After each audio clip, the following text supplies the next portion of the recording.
Hey guys, back in the garage again working on scraps. Well, scraps is on the ground. I love the way it sits. Game plan for today. I'm going to take this chrome trim off. I want to take the glass out. We'll see what issues we have going along under here. And I'm also going to hit the body again. I'm going to go around and just skim the body. Anywhere I have marks like that. You know, just keep plugging away. I'd really love to get this car over to the body shop, to Joe's, within the next 2 days or so. You know, fingers crossed. So we'll see what happens. So that's pretty much it. Let's get started. Well, I figured we'd take care of some of the filler on the car. And while the filler's drying, we'll take care of that front windshield. And I'm hoping that I don't have to change the upper dash panel. But I mean, if we got to change it, we got to change it. But we'll see what happens. It's going to be a hit or miss. But we'll see. We'll know very, very soon. So, well, here we go.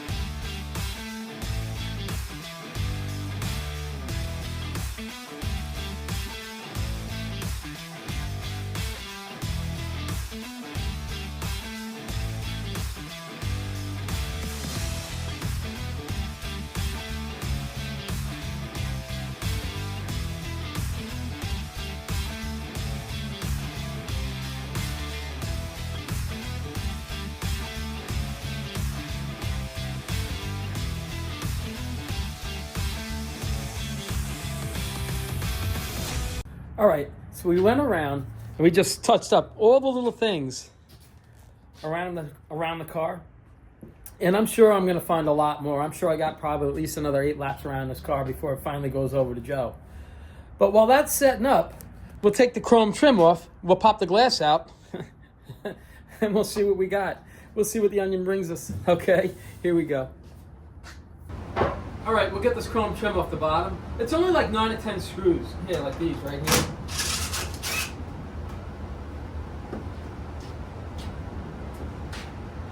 It's this type of screw that holds on that trim.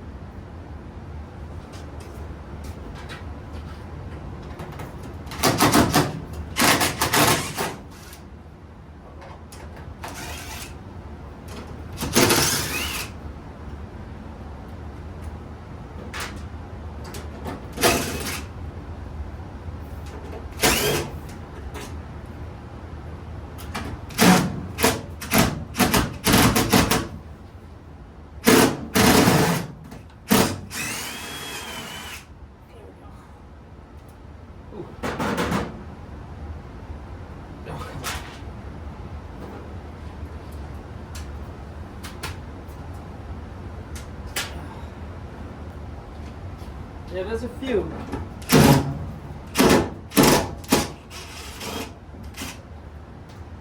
I'll show you how it holds it on. As soon as I get these out. Get them out without breaking.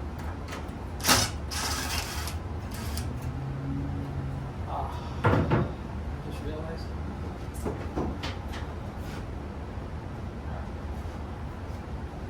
Show you this.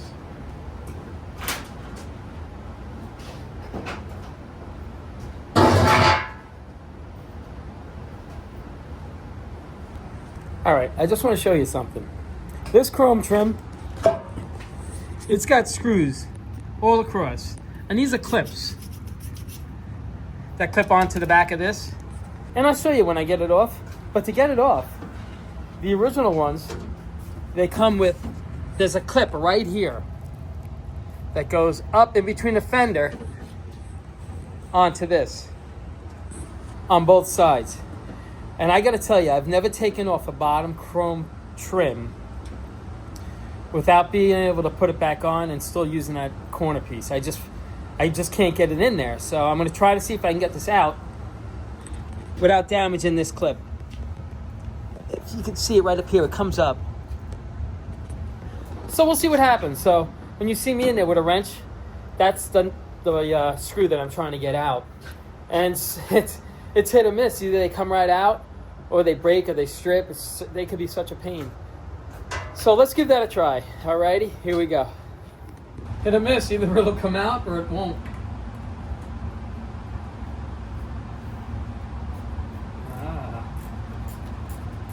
Hey, might get it. It's coming out. All right.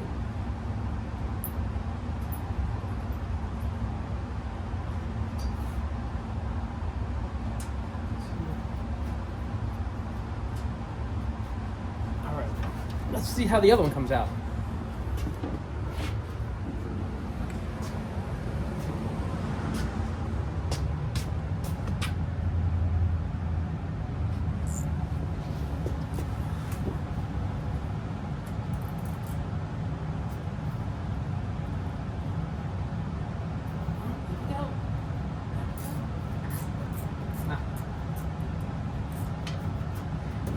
We got so lucky. This is awesome. Sometimes they can fight you. We got really lucky. All right. Let's see if we can get this trim off. Okay.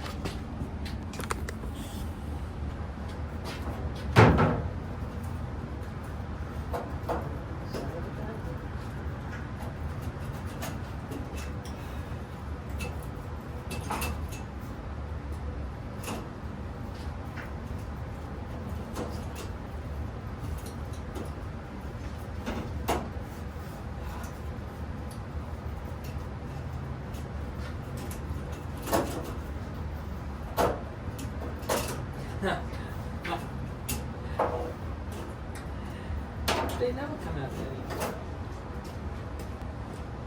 It's a good thing.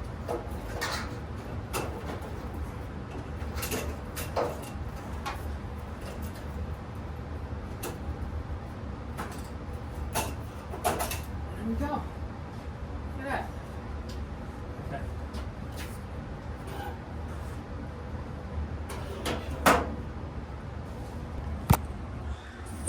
All right. These are the clips that hold this trim down. Right here. And they'll slide. They slide in a track. This one's broken. The rest of them are pretty good. These are the clips that always fight.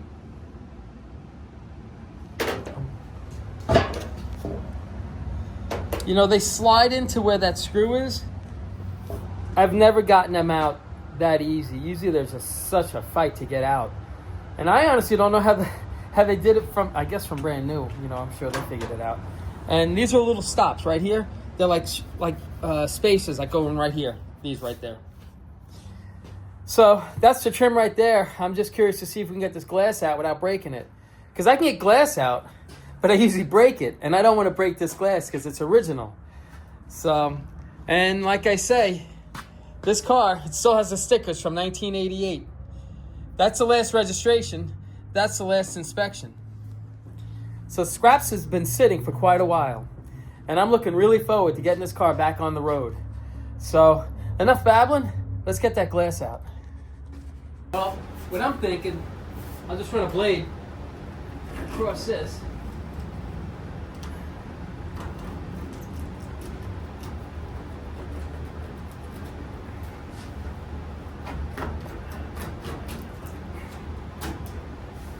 It's like silicone. It's not even...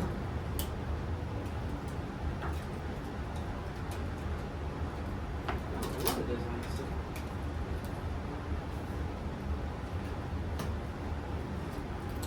Oh, yeah.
This is usually the part where I break it.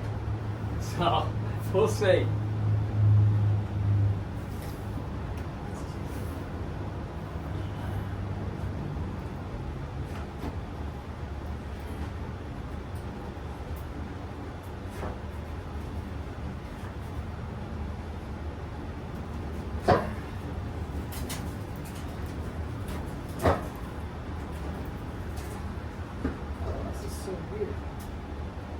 Coming out of this.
Oh boy.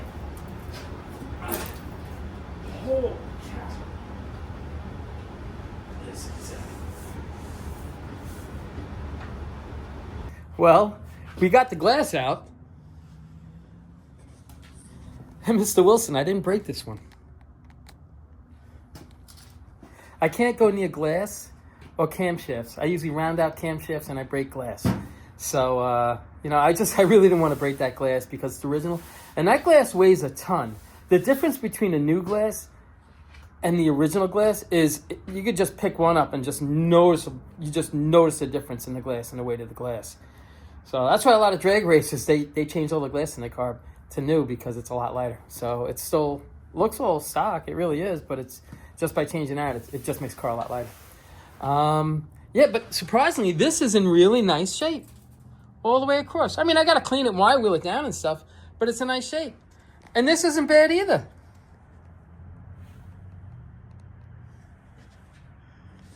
I'll just clean it up a little bit and throw the glass back in. No, I'm only kidding. What are the odds of me having that? Pretty good. Yesterday, I called my parts guy and I said, listen, I might need an upper dash for scraps. And he said, you know what, I have one, I'll drop it off to you. Believe it or not, he dropped that off to me about an hour after I called him telling him I might need it. That's one of the real big reasons that I love building these first-gen Camaros. Or even a Firebird. I haven't come across the right Firebird yet, but I love these first-gen cars. And it's so much easier for me, and I know how lucky and fortunate I am. I have a parts distributor 5 minutes down the road. I could get this entire car probably today. And if he doesn't have it, there's another big parts distributor about 20 minutes away. So I'm really lucky that I'm able to put these cars together that I love and be able to get the parts so easy. So that's one of the reasons why. So anyway, back to scraps. I guess we'll be changing this. Oh, you know what this is? This goes right here. Let me show you, because this one's still in. When you set this glass with the butyrol, the rubber stuff that holds the glass in, I forgot the name of it. But if you just set it in place, if you don't have these stops on both sides, the glass will just slowly start sliding down. Once you put it in place, it's hard to move it. But believe it or not, once the sun hits it and it starts to settle, that glass will melt all the way down as far as it can slide. So, but But that's pretty much it. We got the glass out. We got to change the upper dash panel. So let's get to work on that. Here we go.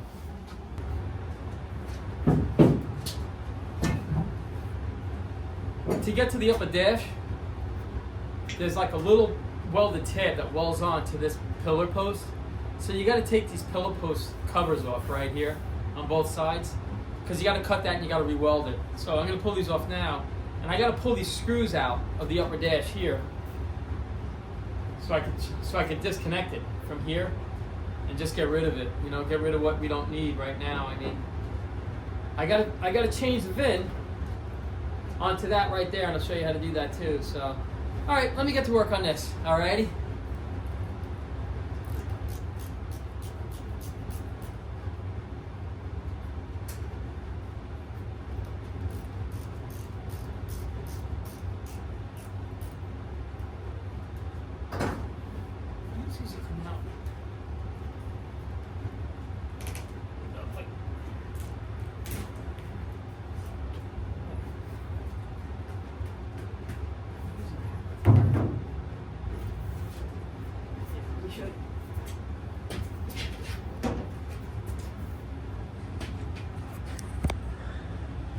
All right.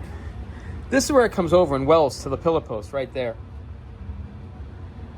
And if you ever wonder whether a Camaro is if it's an original 6-cylinder car or an original 8-cylinder car, the easiest way, a quick glance. If you see that number right there, it's the fourth number. The third number is the number 4. If the third number is the number 4, that means it's an 8-cylinder car. If the third number is a number 3, it's an original 6-cylinder car.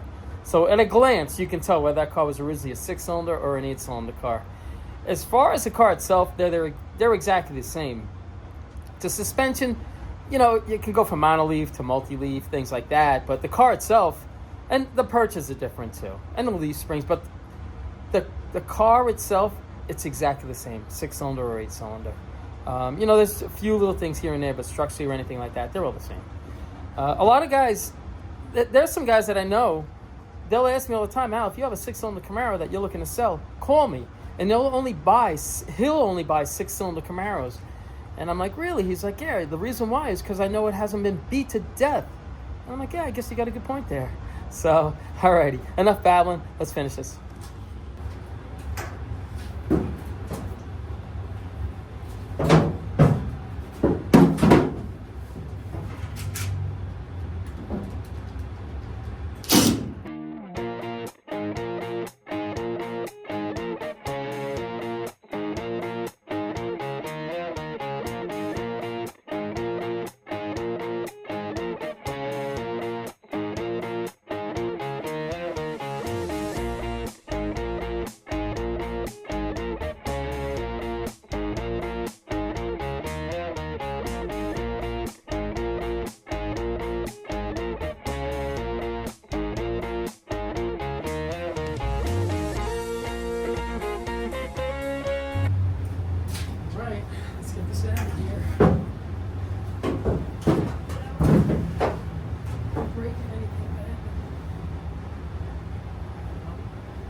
It's killing me.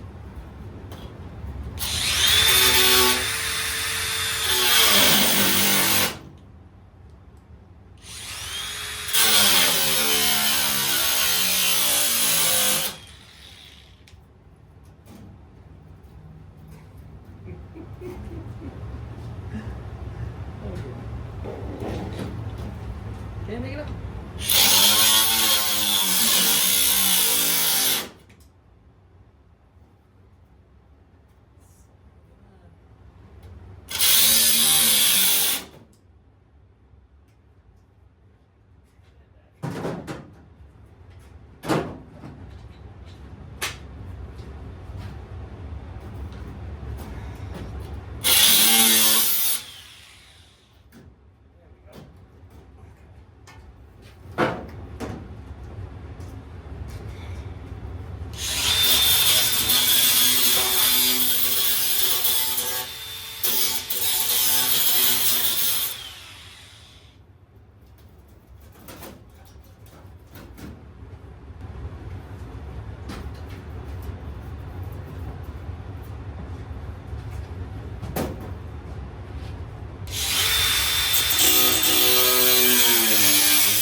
All right, this is what it looks like without a dash.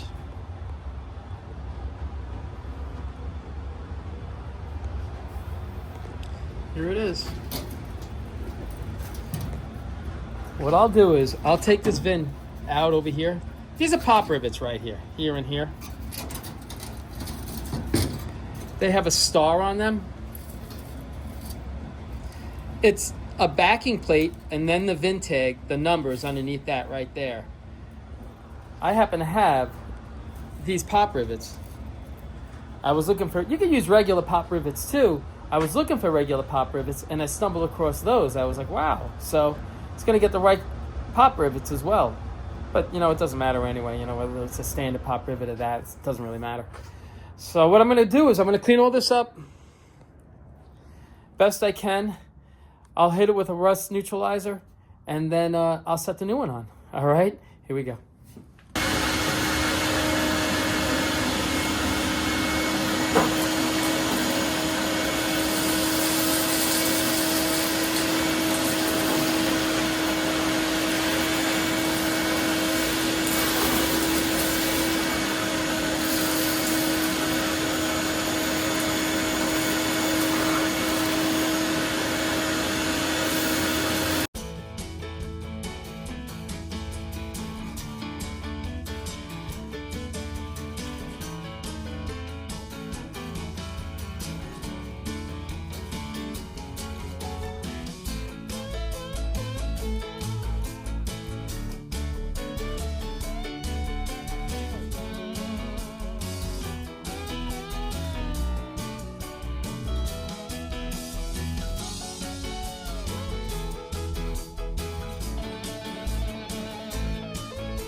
All right, guys. I pulled all the old metal off. I grinded it down. I hit it with a wire brush. And then I hit it with a rust encapsulator. Rust-Oleum. It's supposed to encapsulate it. So that should last quite a while for what it is. It's got a little bit of rot here and there, but it's not rotted where it matters. You know, it's up towards the inside where nothing touches it, really. So I'm thinking, while we're waiting for that to dry, let's take this VIN out and we'll put it on a new dash right there. Alrighty, I'll be right back. Alright guys, I'm back. I just want to show you how these VIN tags are put in. They're pop rivets right there. Those are called rosettes, I guess. Rosette rivets. That's these right here. If you could see it. They're just pop riveted right there. It's an 1/8 inch drill bit. This is the backing for that VIN number right there. So I'm just going to drill that out and then I'll reset it into this one right here. These rosettes, or whatever, I think they're called rosettes. They're not really, it doesn't really matter. You can use a regular pop rivet. The only time that these things, I guess, would really matter, and not that it really does matter anyway, is like a 67 Camaro. A 67 Camaro, had, like a Chevelle and stuff like that, had it on the pillar post right there. So you'd see a rosette and a rosette with the VIN tag on it. But a 68 Camaro and a 69 Camaro newer, they're put in through the bottom, so you never see it. So in my opinion, I don't really think it matters. But that's it. So what I'm going to do is, let's switch it over. Here we go.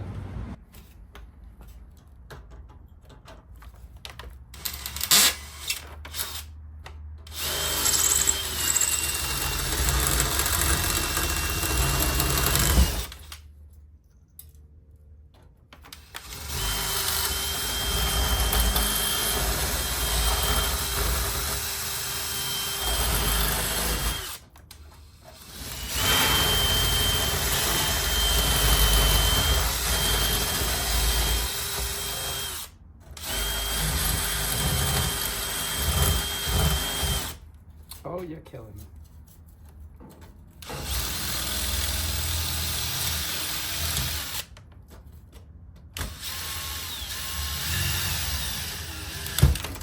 Okay.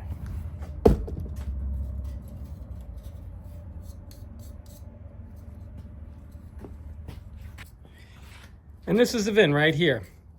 It's a plate and there's like another backing right here. So it's sandwiched. And that's pretty much it. That's all there is to these things. So I'll clean it up a little bit and then I'm going to spray it once I spray the whole upper dash panel when it's in the car. So give me a minute, all right? All right, I'm back. I wasn't sure if I had paint. So I'm just going to hit it real quick.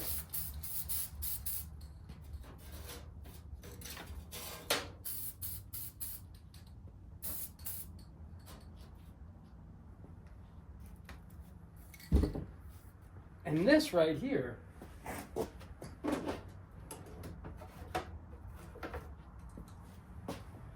has the clips on it that we're going to need. This is what holds these clips. That's what holds the dash panel. Excuse me. These clips are what the dash panel screws into to secure it to this right here. So don't forget that if you end up changing this, don't forget these clips. If they're good, you could buy them, but you're gonna need them. We'll pull this off real quick while that's drying.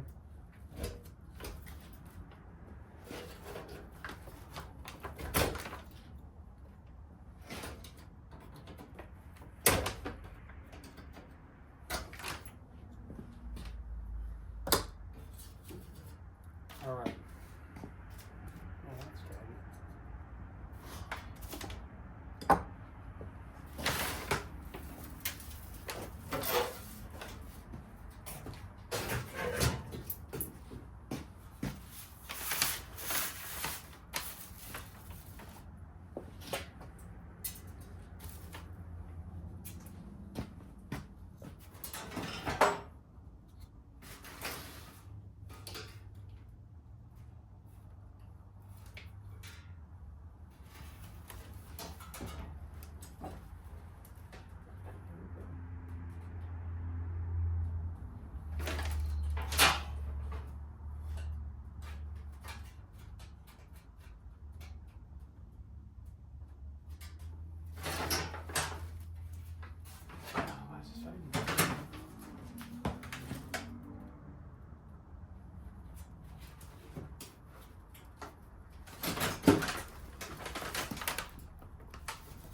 And we can put the VIN back in. Like, it's still a little like more dirty than I wanted it to be. This is gonna get repainted, so you let me get some on there right away. What do I do on my popper? There we go.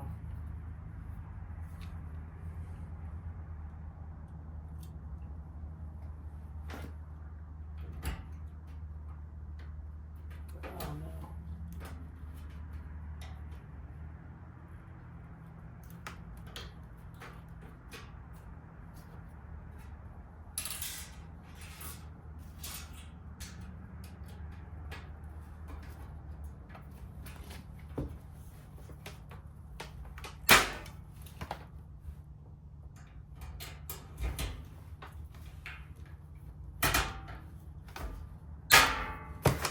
Here we go.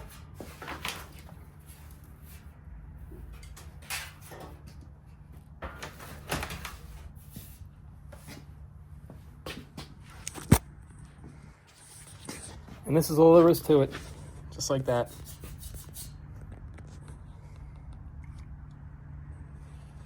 So now we're gonna set this in place, weld it off, and call it a day. Here we go.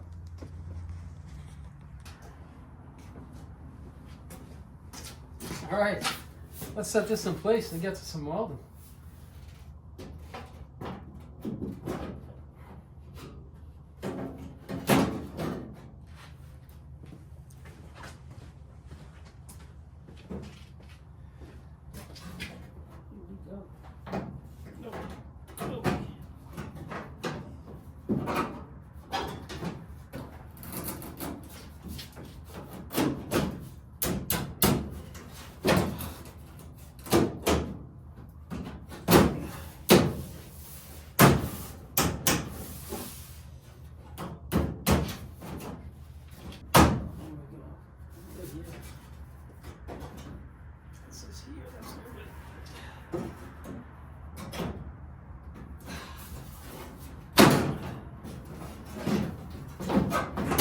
There we go.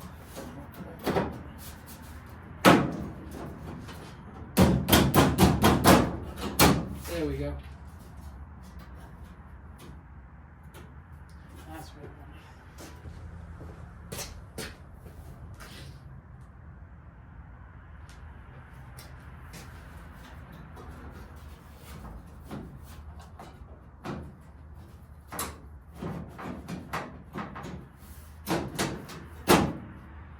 That's it. There. Oh, that's perfect.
All right, guys.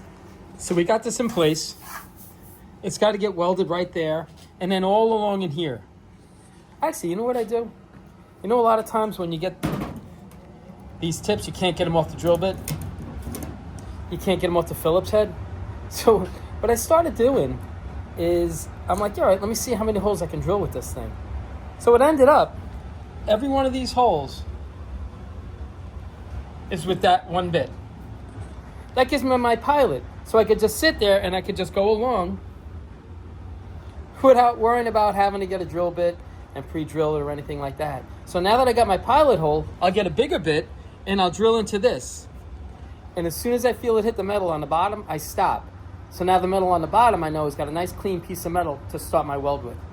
So that's pretty much it. I just wanted to stop and show you that. So now I figured let's just weld this off. Here we go.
Okay, guys, it's the end of the day. Let's go over what we got done today. We pulled the old windshield out. We pulled the old upper dash panel out, put the new dash panel in, welded it off, and welded it across in there. And I didn't crack the glass when I took it out. I can't tell you how many windshields I've cracked. It's crazy. But that's pretty much it. I honestly think tomorrow, maybe one more day, and I think this car's ready to go to Joe. You know, there's, a few things here and there that I missed, but I'm just trying to get the things that I need to get done just to get over to Joe so he can start on the paint, the body and paint, whatever I miss on the body. But that's, like I say, I just wanted to keep you guys posted on what's going on with Scraps. And Scraps is getting there. So, as always, I appreciate you guys watching, and you guys take care of yourselves.